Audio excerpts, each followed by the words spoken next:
Hello, everybody. It's my pleasure to be with you today on the second session of the pediatric workshop for the African Heart Rhythm Association. It's our pleasure to have Dr. Tarek Hemaida with us today. He's a consultant of anesthesia in Aswan Heart Center. He agreed to be with us today to discuss with us the specific considerations for the management of pediatric patients who will undergo procedures for either ablation or devices implantation. So let's start, Dr. Tarek. Assalamu alaikum. Good evening, everybody. It's my pleasure to share with you this lecture about anesthesia and anesthesia precautions during pediatric elective surgical procedures, and share our experience in Aswan Heart Center as anesthesia department.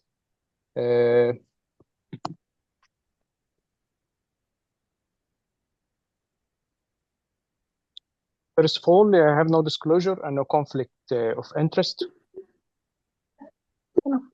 Our overview in this lecture about anesthetic plan for pediatric patient, either a pre-procedure plan and intra-procedure plan, and what about the choice of anesthetic techniques.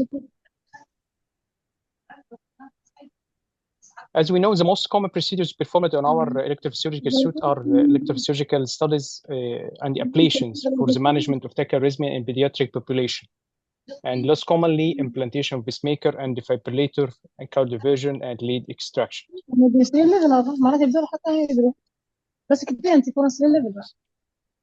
Starting with anesthetic pre-procedure planning, which place in our anesthesia clinic.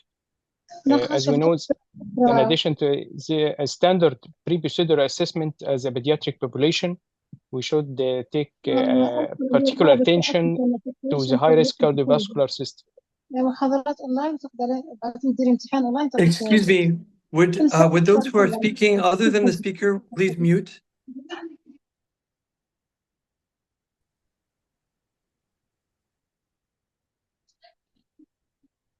Starting with a history, talking about the severity of symptoms of the baby, and about what about comorbidities associated with these tachyarrhythmias, especially a poor cardiac function.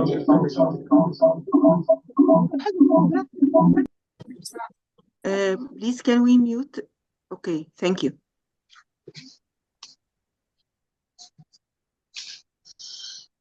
And what about the history of previous anesthetics exposure? Especially if the baby is with a congenital heart disease and do a previous operation, or do a CMR or loop recorder insertion, and taking history of allergy to the anesthetic medication and antibiotics.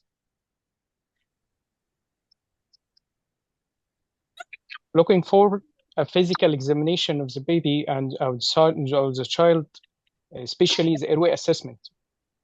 And if we are talking about sedation for a pediatric population, special precaution for the airway assessment and for risk of obstruction or airway obstruction during sedation. So airway examination is very, very important during this population. We also take a consideration about respiratory tract infection, and due to increasing risk of perioperative respiratory adverse events, either laryngospasm or bronchospasm and persistent desaturation, we should postpone any child presenting with a respiratory tract infection at a minimum of 2 weeks following resolution of symptoms. Investigation, we should focus about complete blood count, especially hemoglobin concentration and electrolyte and kidney function levels. Pre-procedural medication, we discussed with our colleagues from electrophysiology about status of antiarrhythmic drugs. And as we know, which should be omitted at least 5 half-lives before the procedure.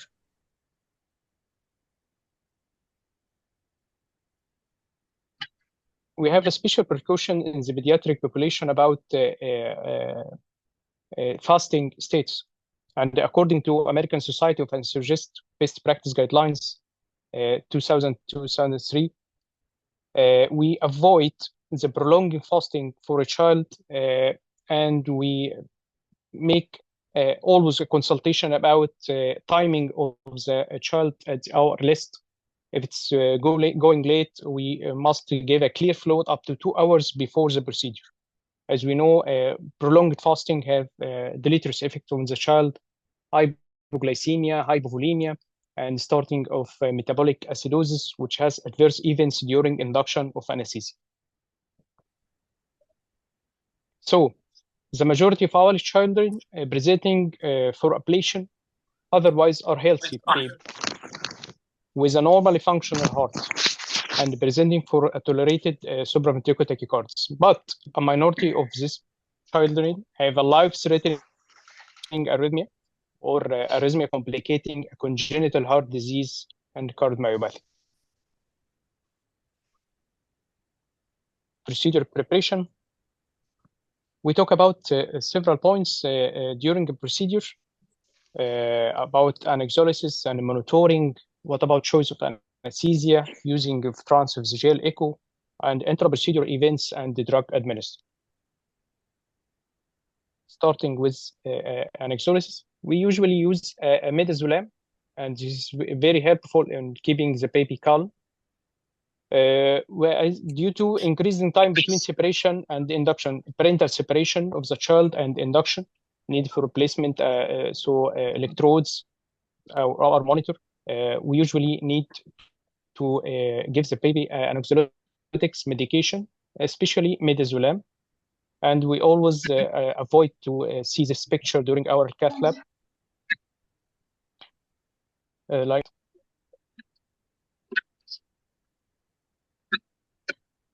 When we talk about vascular access, especially for anesthesia, we have to insert a separate site for infusion according to cardiac condition. If the baby has a poor cardiac condition, we have to insert either external jugular vein or ultrasound-guided internal jugular vein central line insertion to infuse our vasoactive medication, especially in a baby going to procedure with a poor cardiac function or exposed to hemodynamic instability.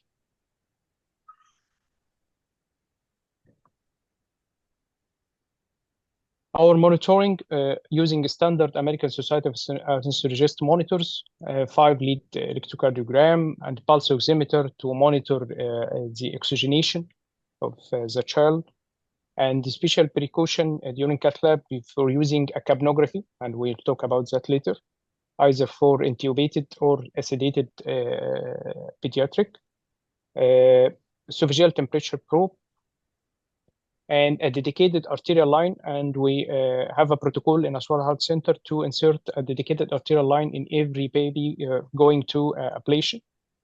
We start using a bispectral index, and we'll talk about that later. And insertion of adhesive pads or a Foley catheter, and the monitoring of activating clotting time.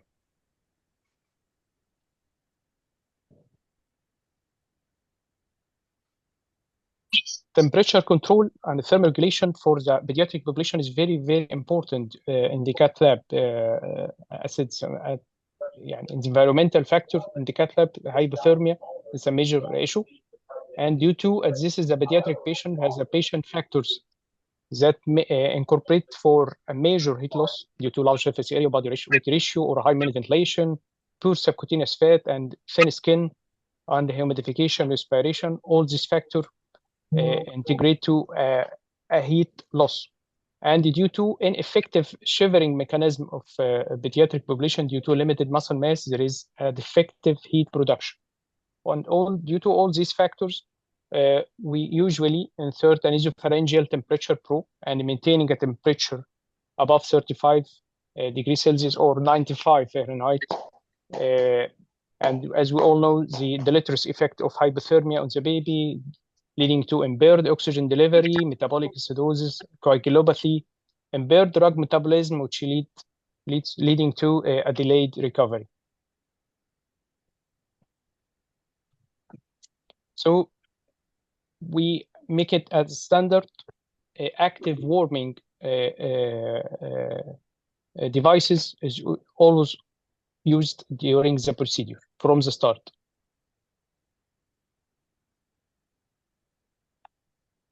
What about bispectral index, which is a processed electrocardiogram that develops specifically to quantify or measure patient awareness during administering anesthesia and sedatives.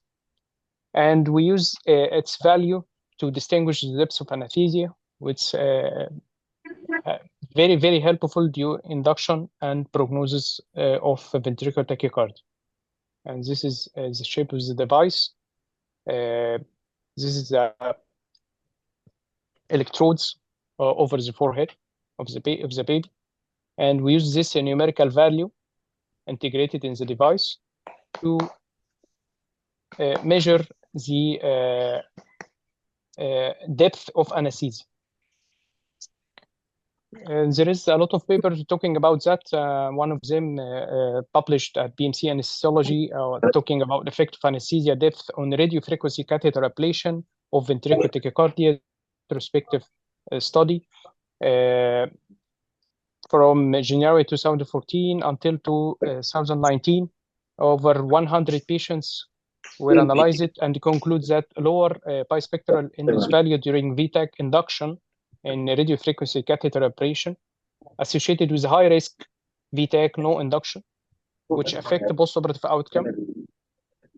And the researcher proposed that the appropriate depth of anesthesia should be maintained during the process of VTAC induction. So clinically, this is a bispectral index value less than 40 considered as a deep anesthesia. From 40 to 60 as during general anesthesia. From 60 to 80, this is for light anesthesia or what's called the moderate to deep sedation. And a value from 80 to 90 for a light sedation. Please, can we all mute, please? Please, can we all mute our mics? Thank you.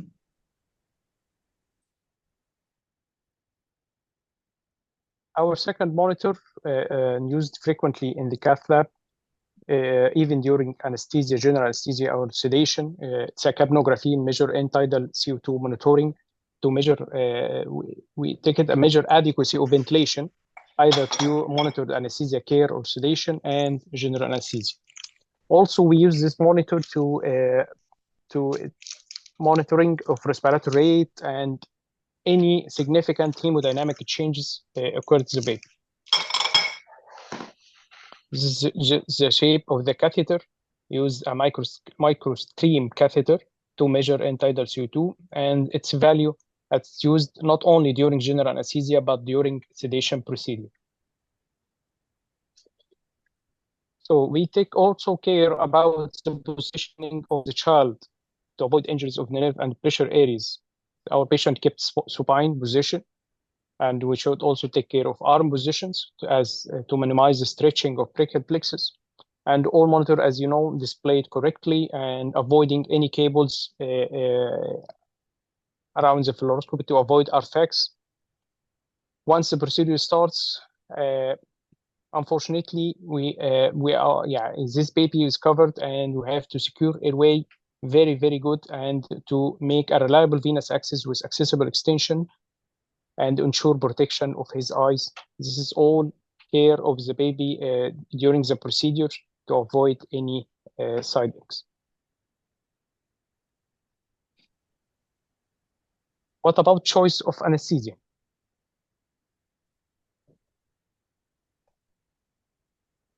The golden rule is make a discussion with the electrophysiologist. And this is our strategy to identify those patients who require either a general anesthesia or a sedation. We call it the monitor anesthesia method. This is initiated to facilitate arrhythmias induction. Our anesthetic concern for this procedure is the lengthy, how the procedure is length of the procedure. Is it a high-risk patient with a poor cardiac function, and is there any need for using extracorporeal oxygenation, ECMO? And is there a possibility of anesthetic agent to alter our study or not? And what about transseptal puncture and using a transesophageal echo? So the ideal anesthetic strategy to make a child comfort and maintain adequate airway and maintain adequate ventilation, to minimize patient motion and improving the catheter stability. As we all know, the catheter contact during mapping and ablation can be affected either by respiratory and patient motion, leading to ablation inaccuracies and increased procedure time and failure. So, sedation versus general anesthesia. According to American Society of Anesthesiologists, we have a 3 level of sedation, either a minimal sedation or a moderate sedation, as it's called now, conscious sedation, or a deep sedation. And 4th stage is the general anesthesia. And we check our responsiveness and airway and spontaneous ventilation and the cardiovascular function. We know that at the minimal sedation, which is anaxolysis only, all these are unaffected. Airway keep patent, the patient keeps spontaneous ventilation, adequate ventilation, and no affection of cardiovascular function. With going more towards the sedation and general anesthesia, the airway may be affected and may be impatent, and spontaneous ventilation may be inadequate, and cardiovascular may usually maintained. But we have an issues about airway and ventilation during the sedation procedure. So using capnography monitoring, using pulse oximeter monitoring, and keep the anesthetist prepared for any adverse events is very, very important.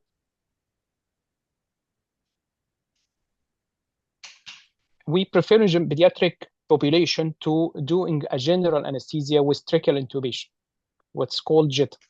General anesthesia minimizing patient discomfort and decrease the long-term memory of the procedure, which may be a traumatic for this young child.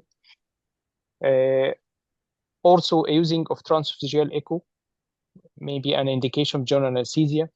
Also, presence of high-risk ablation of ventricular tachycardia and using of ECMO is absolute indication of general anesthesia.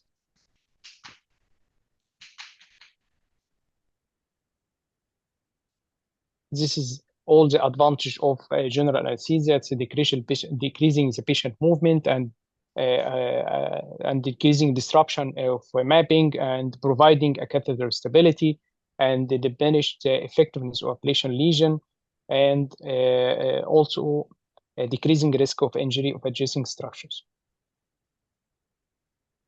What about anesthetic drugs? How it can alter the cardiac conduction system? Is whether our agents used will inhibit the induction of the targeted arrhythmia or not. Our answer is it depends less on the specific drug administered and more on the mechanism of the tachycardia. Mostly, re-entry tachycardia are least effective by common anesthetic agents, and the specific automatic tachycardia is highly susceptible for these and for our anesthetic agents, and at this level we should prefer sedation, not general anesthesia. According to 2019 Heart Rhythm Society and European Heart Rhythm Association, they recommend a provision of variable depth of sedation and analgesia and anesthesia during mapping and ablation of ventricular arrhythmias, which is recommended level 1. And in patient undergoing ventricular arrhythmias ablation, careful pre-procedural assessment is indicated to define the ideal strategy for sedation and analgesia. As we said, discussion is very, very important with the electrophysiologist. And it's reasonable to avoid general anesthesia and the deeper level of sedation of patient with idiopathic ventricular arrhythmia, particularly if the arrhythmia is suspected to be catecholamine sensitive.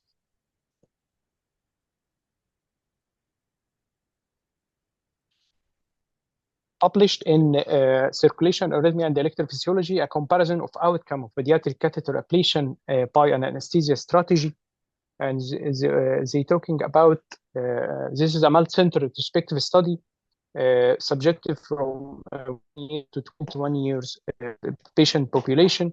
The patient documented supraventricular tachycardia or ectopic atrial tachycardia, or premature ventricular contraction, ventricular tachycardia, and they conclude that no differences between general anesthesia and monitored anesthesia care in either supraventricular tachycardia or ectopic atrial tachycardia inducibility, acute ablation success, or major adverse events. But the general anesthesia was associated with a higher rate of non-inducibility and the non-ablation in BVCs and VTAC cases. So a MAC strategy should be considered for this patient population. So in MAC strategy is better for BVCs and VTAC ablation, and no differences to use a general anesthesia for supraventricular tachycardia or ectopic atrial tachycardia. Also, in piece, choosing as an anesthetic and sedative drugs for supraventricular tachycardia ablation, a focused review. They talk about every choice of anesthesia and its effect on EV conduction. And we noted that midazolam and propofol, both of those drugs has no negative effect reported, or a little effect which is clinically insignificant, which is two preferred agents, midazolam and propofol. Volatile anesthetics also have no effect, especially isoflurane and sevoflurane, which is used successfully in children.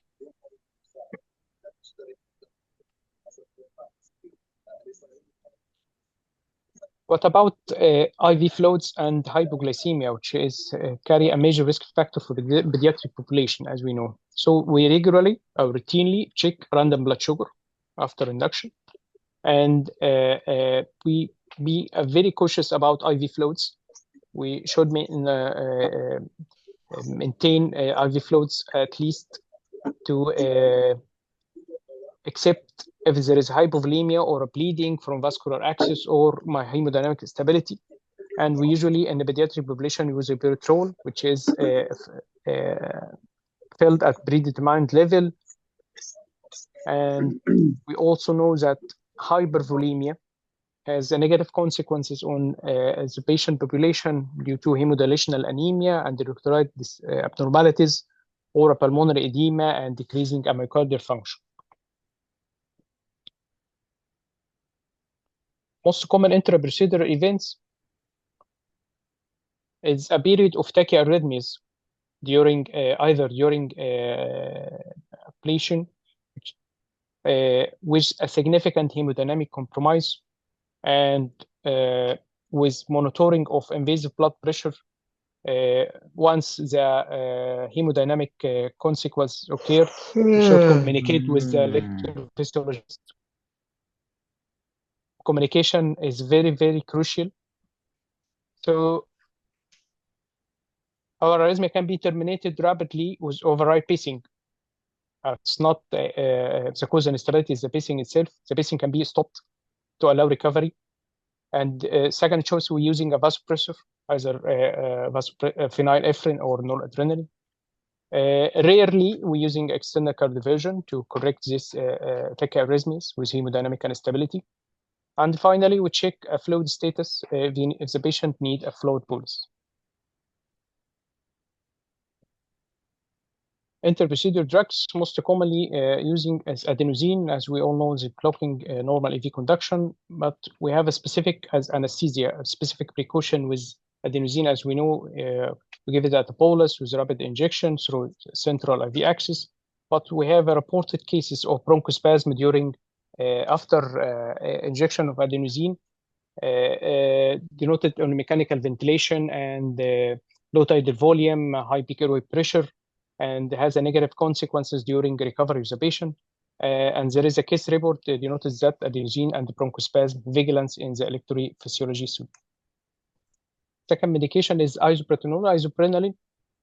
We also has a precaution, specific precaution with isoprenaline infusion during electrophysiological procedure, as we found that this drug leading to beta activation of reticular activation system and increasing a bispectral index value. And this is a journal of clinical anesthesia, impact of isoproterenol infusion of bispectral index and the metabolic value in pediatric patient undergoing electrophysiology studies. And they conclude that isoproterenol increasing the metabolic and the respiratory and bispectral index value in pediatric patient, so in under general anesthesia. So a special precaution will be taken during infusion of isoproterenol during the procedure, and be aware of that. It will increase the bispectral index level or end-tidal CO2.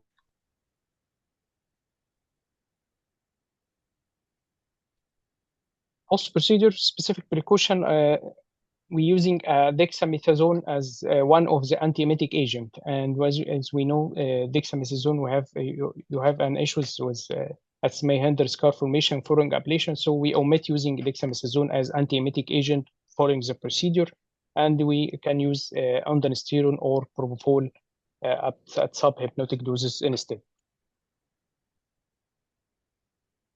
Finally, using a transesophageal echo during transseptal puncture, if the abnormal pathway of in the left side, left atrium,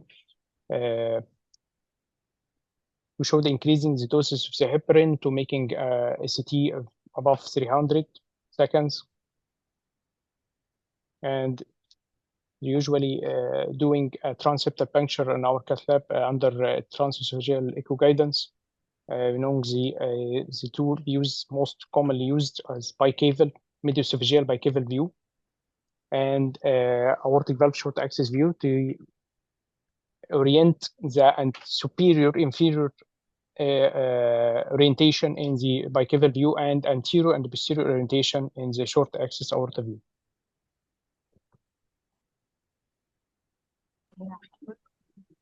This is a picture denoting tenting. Superior orientation towarding SVC and inferior orientation towarding IVC, and make sure that during in the short axis aortic view that your puncture away from the aorta, not anterior direct. We hope in the future using finally a virtual reality for pediatric population to decrease their as anesthetic alternative for ablation in aneurysmal ventricular arrhythmias. They also using it at adult population, which is a great idea to making hypnosis for adult patient, and we hope we will use it in the pediatric population. Happy to hear any questions. Thank you very much, Dr. Tarek. Actually, it's a very informative talk. Thank you very much for being with us. And now it's time for questions. If anyone have a question, please ask Dr. Tarek. Thank you.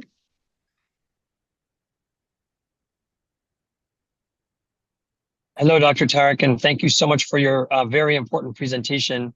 I hope that the learners are listening to the very important points that you make, because the partnership between the anesthesiologist and the electrophysiologist is so important planning a case.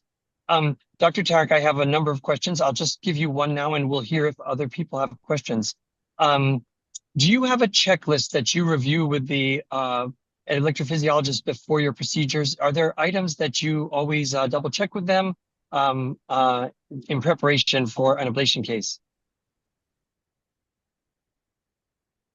Actually, we don't have a regular checklist. We doing a discussion for every patient on a case by case, but not a regular checklist.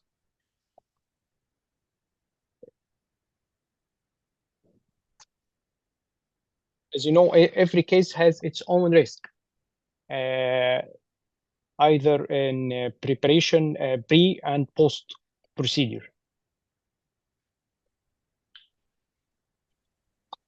One other point I would like to ask about, it is a very rare complication, but a very important one, to have a fire during the procedure. It is something that I did not think about for very much. And then I heard about an accident where there was a fire after an atrial ablation. Do you have a specific process or policy that addresses the risks of fire?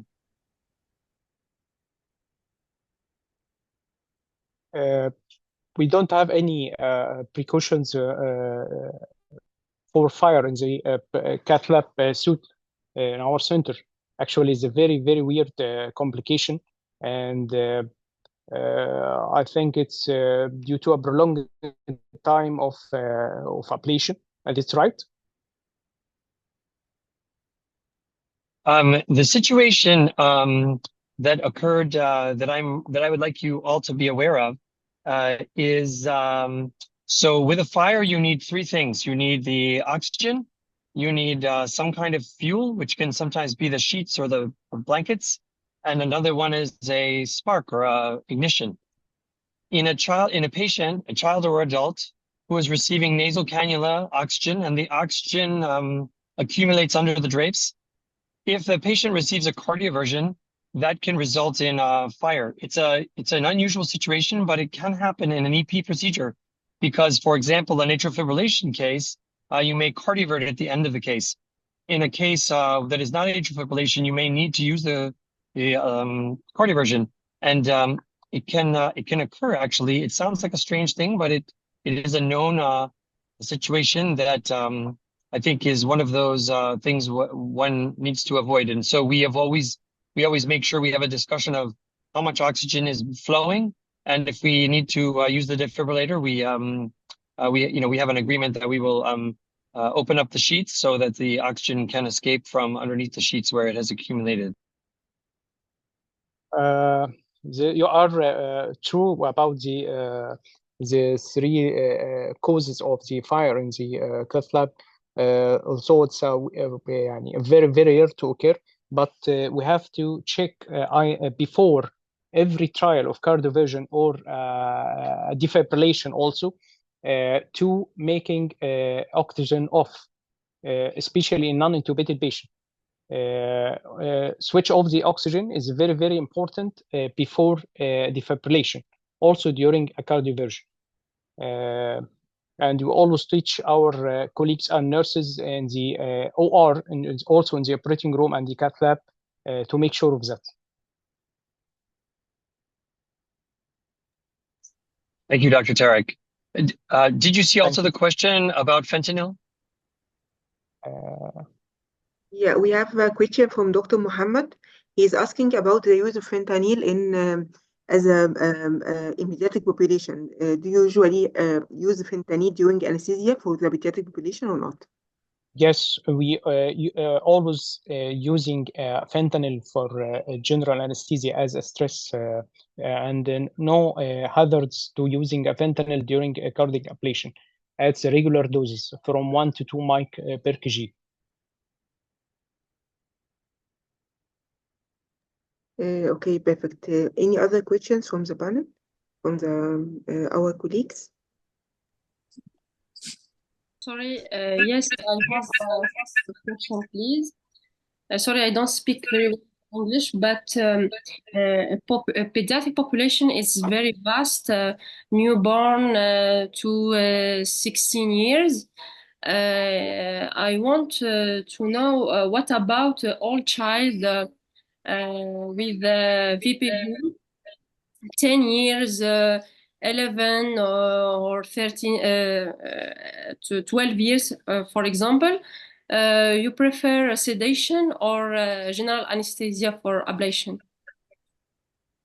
Thank you for your questions. The mean age of cardiac ablation in our electrophysiology suite starting from 4 years up to in the pediatric population for 14 or 16 years. And Dr. Omnia, I think, agree with that. So in this patient age, we don't take the decision either to sedate or to go into general anesthesia, except we make a discussion with the electrophysiologist about all the patient comorbidities. What about cardiac function? What about using this is a high-risk patient and this is a type or mechanism of arrhythmia can be altered by the procedure we will do, either general anesthesia or sedation. And after all these points of discussion, we make a decision either to go into sedate or to make also only a general anesthesia with enterotracheal intubation. So it's a patient specific, not a gene group, not expected for age group. For example, from 4 to 6 years going to general, from 6 to 10 years going to sedation. No, it's about every patient decision. Okay, perfect. We have another question from Dr. Muhammad. He's asking about what is the maximum dose of ketamine if we use it for pediatric ablation. Ketamine has a lot of paper talking about ketamine, and there is a controversy about its effect on ablation procedures. Our practice is to making at least doses of ketamine, and if you want to using a ketamine for provide a little bit of sedation in combination with propofol or with midazolam, we actually not more than 0.5 milligram per kg. And we also know as ketamine has side effects as sialogogue, and should they take to make decreasing the secretion and salivation, you have to taking atropine, and the atropine when increasing heart and so on. We take side effects of ketamine is too much, and we don't prefer to use it for high dose, only from up to 0.5 milligram per kg. Okay, so yeah, do we have any other questions from our colleagues?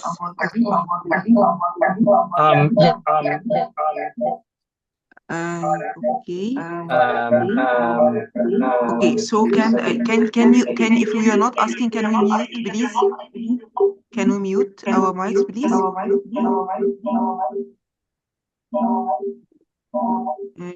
I think there's an echo voice. Yeah. Okay, so I want to say something regarding our protocol at Aswan Heart Center, and it's a good chance to say that. Actually, first of all, I say thanks to Dr. Tarek and the anesthesia team at Aswan Heart Center, because they are doing a lot of efforts to have the successful, safe procedures. And actually, I want to give 2 examples about the importance of the decision making and discussion with the anesthesia team before any procedures. First, the first example is about it was our youngest child or infant for ablation. He was 40 days old, infant with incessant tachycardia causing tachycardia-induced cardiomyopathy, and he was shocked on maximum supports, and he had severely impaired ejection fraction. And then we had to go in for ablation. And in this patient, before we go in for ablation, we discussed with our anesthesia team about the risk, about the how to what is the best approach to sedate, or actually this patient was under general anesthesia for better control of the hemodynamics, the accesses. This patient, we got only a single puncture, and it was with the help of the pediatric and the anesthesia team. So in such patients with high critical patient, yeah, most of our patients are have a structure normal heart, but actually some of our patients either with congenital heart disease or complex congenital heart disease, or very young pediatric patients. We should discuss every time with the anesthesia team what is the best approach for anesthesia, what is the expected complication or side effects, or the events which could happen during the procedure, That's why you should discuss what if the patient had hemodynamic compromise. Do we use or need a surgical backup or not? So those requirements and the consideration should be discussed before the procedure, not during the procedure. This is the first example. Second example, and he was a child with BVCs, and actually this child, usually when we start the ablation procedure, we discuss with our anesthesia team that we don't need a lot of sedation for the patient. So the patient is under muscle relaxant and some sedation, but not a lot of sedation to be able to induce the BVCs.